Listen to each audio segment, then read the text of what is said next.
आज देखने में आ रहा है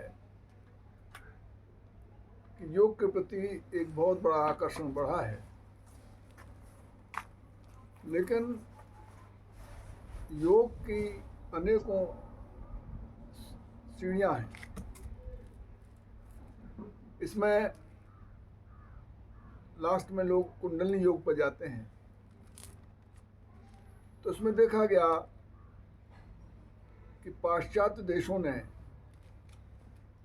हमारे सनातन धर्म की जो आध्यात्मिक पुस्तकें हैं उससे कुंडलिनी योग पर बहुत काम करना चाहा। वो तो प्रैक्टिकल लाइफ जीते हैं, तो उन्होंने व्यक्ति के शरीर का पोस्टमार्टम कराया और उन्होंने उन पॉइंट्स को जो कुंडलिनी में दिखाए जाते हैं, ये चक्र, मूलाधार चक्र, स्वादिष्ठान चक्र, मणिपुर चक्र, अनाहत चक्र, विशुद्धि चक्र, आज्ञा चक्र और सहस्रार चक्र, इनको डिटेक्ट करने के लिए माइक्रोस्कोप से देखा।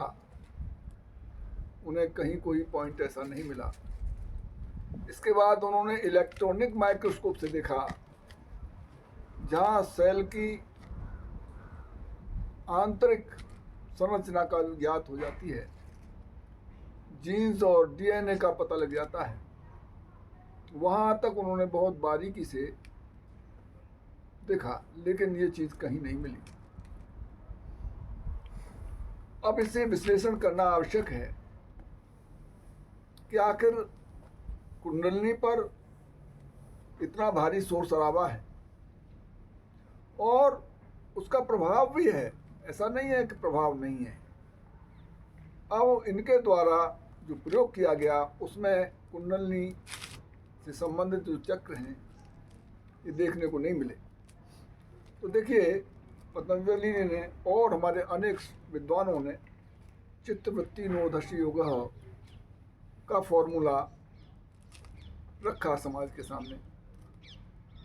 दूसरा फॉर्मूला है साकारम अनंतरम विद्धि निराकारम च निरंतरम एतत् तत्वेन उपदेशेन न पुनर्जन्म संभव। यानी परमात्मा का जो स्वरूप है, जो रूप है, वो निराकार है। तो इन दोनों फॉर्मूलाज को हम साथ मिला के देखते हैं कि परमात्मा निराकार है और उसके दर्शन हम कुंडलिनी के माध्यम से कैसे करें। तो इसके लिए देखिए, ये मूर्ति पूजा जो होती है, इस पर बहुत से लोग, ये आर्य समाज वाले और बहुत से लोग कहते हैं कि ये व्यर्थ की बात है, पत्थर है, इसके पूजने से क्या होगा, ये तो जड़ है। लेकिन उनका ये सोचना अवधपूर्वक है, सही नहीं है। जैसे हम अंगणित का सवाल निकालें तो उसमें ब्याज, मूलधन, मिश्र धन का जो गणित है उसमें कहा जाता है कि माना कि मूलधन का है, और फिर उस सवाल को निकालते हैं तो मूलधन की वैल्यू, का की वैल्यू आ जाती है जो मूलधन है। सवाल हल हो जाता है। ठीक उसी प्रकार से ये मूर्ति पूजन में हम परमात्मा को जिसे बहुत प्रेम करते हैं, कुछ न कुछ तो भेंट करेंगे, प्रेम भेंट करेंगे, कुछ जो हमारे सबसे प्रिय वस्तु है उनको भेंट करेंगे, तभी तो प्रेम उपजेगा। तो उसे आप कैसे, जो निराकार परमात्मा है, उसको कौन सा तरीका है जिससे उसको कुछ आप भेंट कर सकें। तो उसे भेंट करने के लिए हमारे ऋषि मुनियों ने ये मूर्ति का,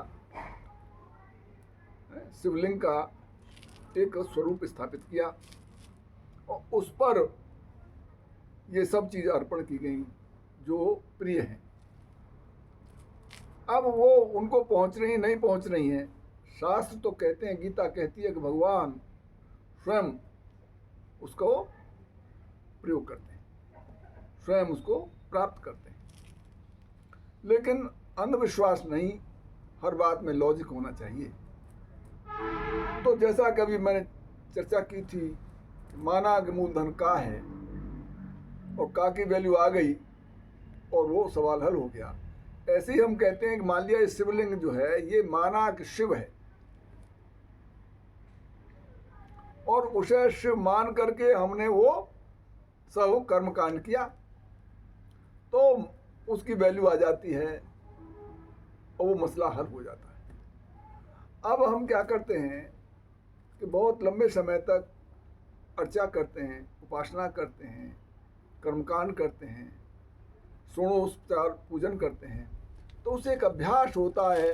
जितने समय तक आप पूजा करेंगे आपकी वृत्ति जो है वो एकाग्र होगी, उस परमात्मा में ही लगेगी जिसको आप समर्पण कर रहे हैं। तो जगत से वृत्ति हट करके तुम्हें परमात्मा में लगाने का अभ्यास पैदा हो गया।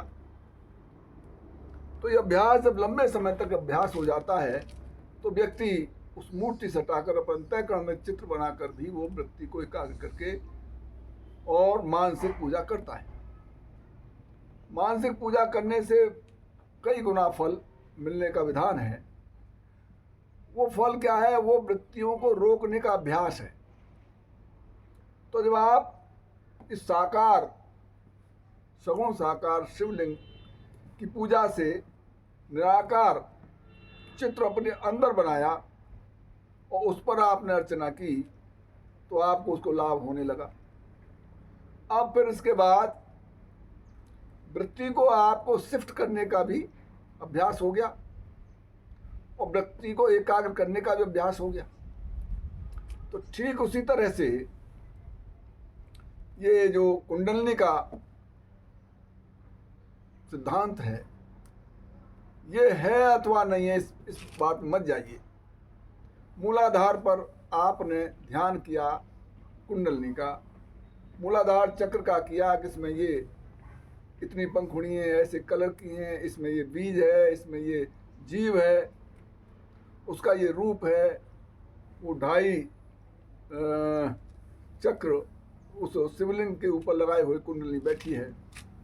इस तरह का आपने जो विचार किया, उस वृत्ति को इस तरह लगाया तो वृत्ति को वहाँ एकाग्र करने के लिए अवसर मिला। फिर उससे आप स्वाधिष्ठान ले गए, उसका रूप स्वरूप बताया गया।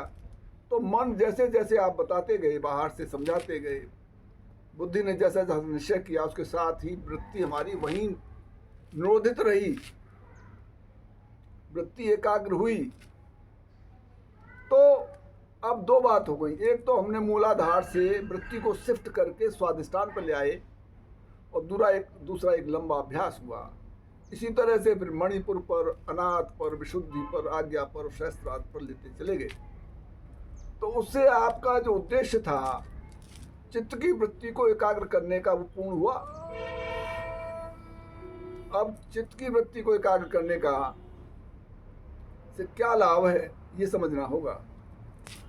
जैसे सूर्य है, ये धूप आ रही है, इनकी किरणें आ रही हैं, हम यहाँ कॉनकेव या कॉन्वेक्स लेंस लगाएं